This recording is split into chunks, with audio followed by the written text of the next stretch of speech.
Have you ever wondered why the simple sight of a U.S. president, you know, performing on an Asia tour, the handshakes, the photo ops, maybe even a little dances, could actually shift how markets and global powers view control? It's fascinating, isn't it? It's almost a paradox. These big, showy geopolitical events grab all the headlines, suggest everything's under control, Hmm.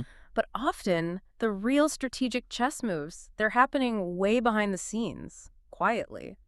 And that's really what we're digging into here, unpacking that difference, the illusion versus the reality behind these performances and the market rallies that sometimes follow. Exactly. Because while Washington might be smiling for the cameras and the markets react, sometimes hysterically, Right. our analysis shows there's often another player holding the really strategic cards, in this case, China. So we need to understand what's driving things short term, the market noise, and then what's really shaping the power structure for the next, say, decade or more. Okay, so the setting for this particular performance, let's call it, was this Asia tour. Think Kuala Lumpur, big welcomes.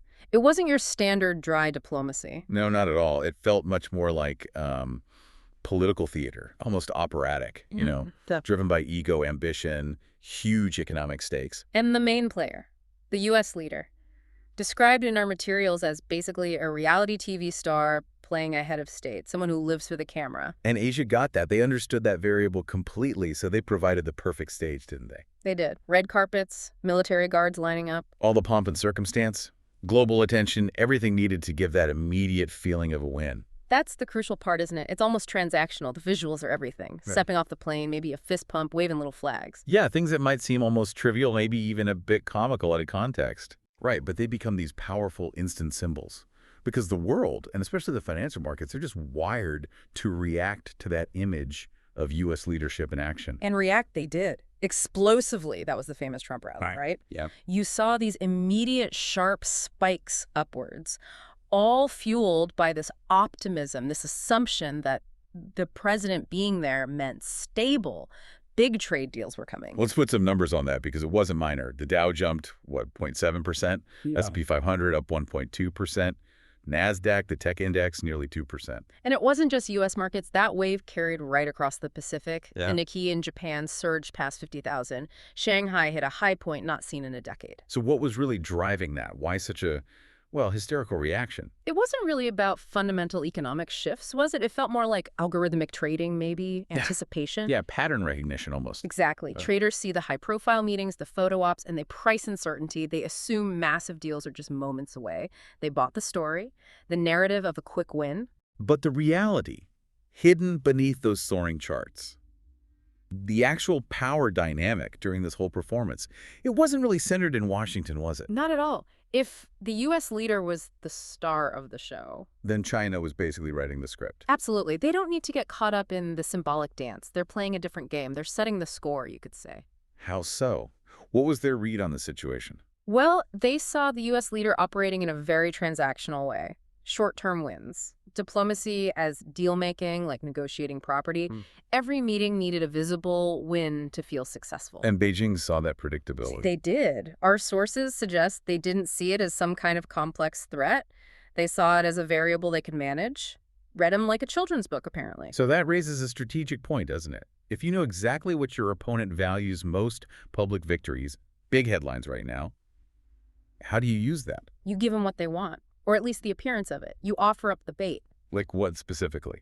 Well, symbolic stuff, mostly temporary things that make great headlines. Renewed talks about TikTok, maybe. Big, splashy promises to buy huge amounts of soybeans.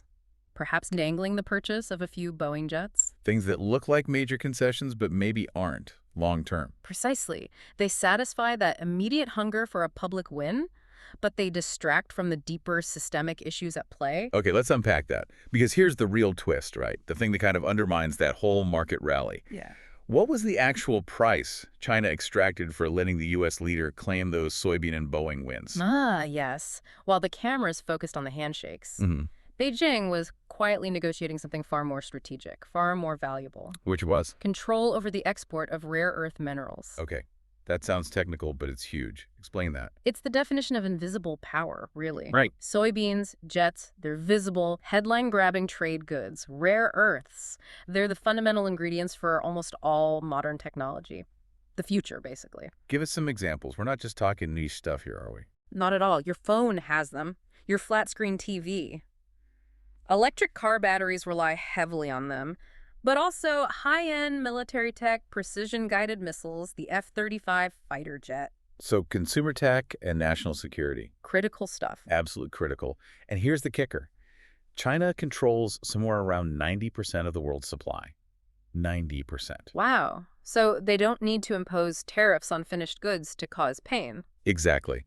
They don't need to fire a shot. They don't need a trade war in the traditional sense. They just need to subtly tighten the tap on the raw materials going out. That gives them incredible leverage over the entire global tech sector. Yeah. Real leverage. That control. It explains a lot about how they reacted when Washington first hit them with those massive tariffs, doesn't it? The U.S. strategy was loud, public taxes on finished products. Right. Big headlines. Yeah. But China didn't just match it tit for tat. They were more calculated. They waited. And then they retaliated with precision, hitting where it would cause immediate asymmetrical pain in the U.S. Asymmetrical, meaning not responding in kind, but targeting vulnerabilities. Instead of just matching tariffs, which hurts their own exports too, they aimed at U.S. weak points. By threatening to restrict raw materials or access to their consumer market, suddenly you had U.S. farmers protesting, the tech industry worried sick about their supply chains. They turned America's reliance on global supply chains back on itself, made it a vulnerability. Precisely. It was a masterclass in strategic patience and precision. Which brings us back to those flashy deals announced during the Asia tour. Malaysia, Cambodia. On paper, they sounded great, right? Yeah. Lower tariffs, U.S. investment, more Boeing planes. Big wins. On paper, yes, but you have to peel back that surface layer, don't you? These deals felt, well, largely reactive. Who really benefited most? Primarily, Boeing, obviously. They desperately need those Asian export markets. And the Asian nations themselves got some stability, maybe balanced U.S. attention against China's massive regional footprint. Yeah, China just watched this. They watched, knowing the limitations. They knew these deals were essentially attempts to catch up to their influence, an influence built over decades. Think Belt and Road, long-term infrastructure, not just quick jet sales. So the U.S. approach was transactional, China's foundational. That's a good way to put it. That consistency is the real difference. Washington might argue over soybean quotas one month, blacklist a tech firm the next. While Beijing is quietly locking down the raw materials, the data, the infrastructure that defines the future global economy. It's a fundamental shift, not just a temporary spat. And you saw the market eventually begin to grasp this. It wasn't immediate, but that quiet shift caused real tremors later on. Look at MP Materials, the big American rare earth producer.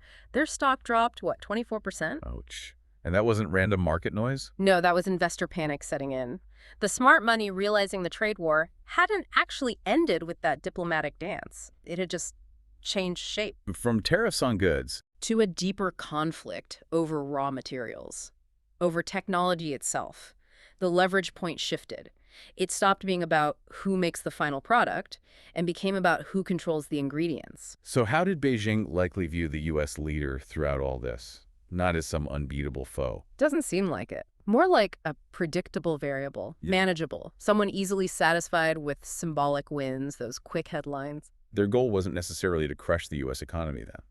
Probably not. More likely stability, but their version of stability. A calm surface that lets them quietly build this unshakable economic foundation, backed by resource control. Which leads to this real irony about isolation attempts, doesn't it? When the U.S. tries to cut off Chinese tech blacklisting companies, limiting chip sales. Yeah, the intention is to weaken them. But what actually happens? Beijing doesn't collapse, it pivots. It essentially opens 3 new doors for itself. 1, it forces them to rapidly expand their own huge domestic market. 2, it makes boosting their own advanced manufacturing capabilities an absolute necessity. And 3, critically, it gives them even more incentive to tighten their grip on the export of those vital raw materials they control. So the attempt to isolate actually fuels self-sufficiency and strengthens their leverage over resources. Wow. It's a profound consequence. Suddenly, Western companies, the ones that used to call all the shots, they find themselves effectively having to ask Beijing for permission for an export license just to get the basic materials they need. That really turns the tables. That's the ultimate measure of control in this century, isn't it? Real power isn't just about who has the biggest military anymore. It's about patience, strategic depth, controlling the supply chain at its source. It's the ability to make the world wait for your signature. So wrapping this up, The core lesson here seems to be that global power isn't just about who shouts loudest or gets the most airtime. Not anymore. It's about who plays the long game, who's patient, strategic, who quietly controls the essential minerals, the advanced chips, the data flows. That's what's defining the future economy. Right. The U.S. leader might have claimed very publicly the best numbers, historic deals. But those results, that whole performance, it played out largely according to a script written and managed by a quieter, arguably much more strategic rival. The world saw the dance, heard the market cheers. Hmm. But when the music stops, you look around, and maybe only one power is standing quite so firmly, holding the keys to what comes next. Which leaves us all with something to think about, doesn't it? If this core conflict is shifted away from just tariffs on TVs and toys towards a fight over raw materials and tech joke points, how ready is the West? How ready are you, maybe even in your own investments, for a world where controlling the source matters more than controlling the factory floor? Something to consider. Thanks for joining us for this deep dive.